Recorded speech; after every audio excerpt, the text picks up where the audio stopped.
Halo Sobat Sipaling Chelsea, Assalamualaikum warahmatullahi wabarakatuh. Salam sehat selalu untuk teman-teman semua dimanapun berada.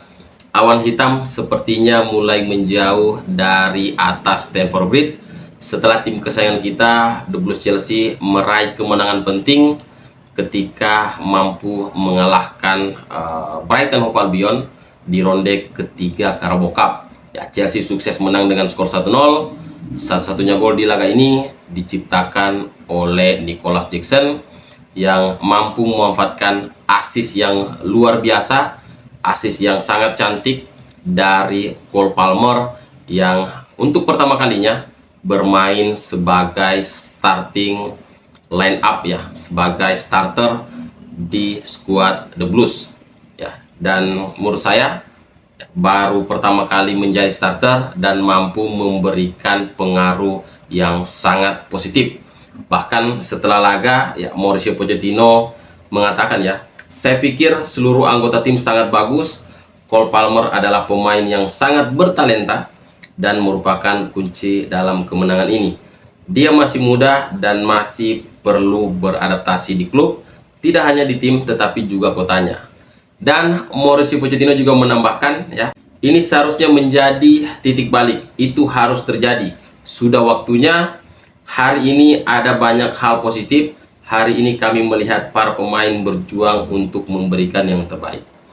Ya, dan saya sepakat ya, kemenangan ini sangat berarti untuk skuad The Blues saat ini ya, karena akhir-akhir ini ya, para pemain The Blues krisis kepercayaan diri ya, dan mental bertanding mereka juga down, dan kemenangan ini adalah kemenangan yang sangat penting.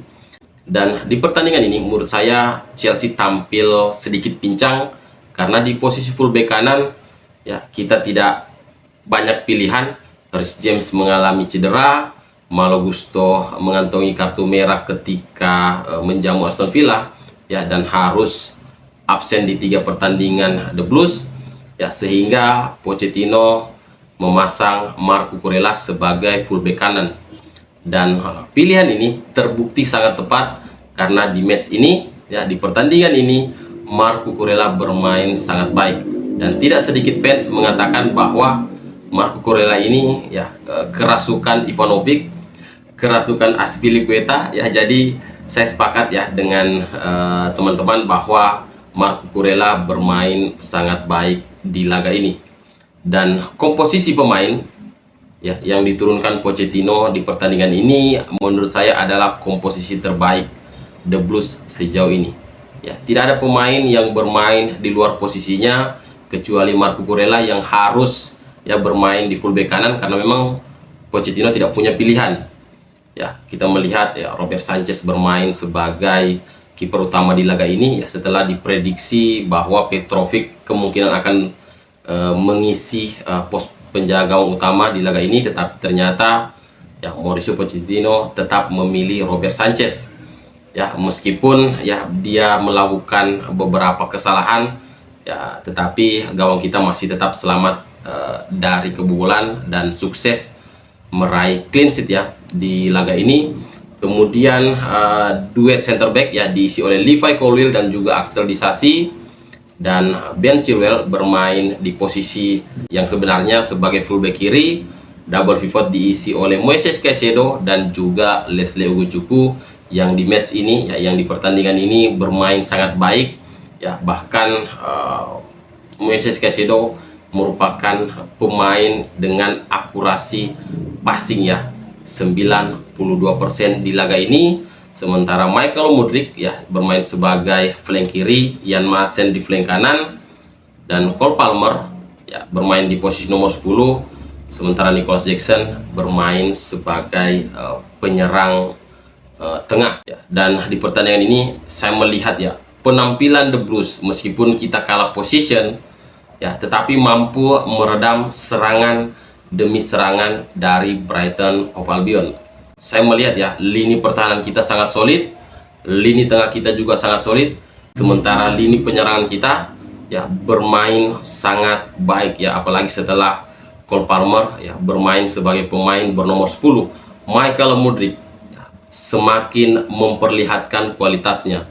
Dan momen ketika dia ditarik keluar, ya digantikan dengan Raheem Sterling, applause dari fans The Blues yang berada di pinggir lapangan. Untuk Michael Mudryk ya, ketika digantikan, ini adalah sesuatu hal yang positif ya, baik untuk The Blues dan juga baik untuk Michael Mudryk yang di musim kemarin ya disebut-sebut sebagai pembelian gagal, dan terbukti di 3 pertandingan terakhir Michael Mudryk bermain sangat luar biasa. Andaikan ya penyerang kita bisa memaksimalkan peluang, kemungkinan besar ya Michael Mudryk menjadi penyumbang assist terbanyak di skuad The Blues saat ini. Ya, sementara Nicholas Jackson ya sebenarnya dia bisa mencetak lebih dari 1 gol di laga ini. Ya, tetapi keputusan wasit yang menganulir golnya ya menganggap gol ini ya terlebih dahulu offside ya, dan juga ketika syuting jarak dekat Nicholas Jackson yang masih mampu diantisipasi dengan kaki oleh kiper Brighton. Ya, dan kredit poin ya tentu harus kita berikan ke Marc Cucurella yang bermain sangat luar biasa di laga ini. Ya, jadi komposisi ini harus dipertahankan oleh Mauricio Pochettino ya, untuk laga selanjutnya ketika kita bertandang ke markas Fulham ya. Nanti kita akan bahas ya komposisi pemain yang akan diturunkan oleh Pochettino di laga menghadapi Fulham ya di konten preview nanti. Dan hasil ini membuat Chelsea maju ke ronde keempat dan akan menjamu Blackburn Rovers di Stamford Bridge ya. Jadi ini sebuah keuntungan, di ronde keempat kita akan menjamu Blackburn Rovers di markas kita sendiri ya. Kembali ke pertandingan Chelsea versus Brighton. Menurut saya di pertandingan ini Chelsea hampir tampil sangat sempurna.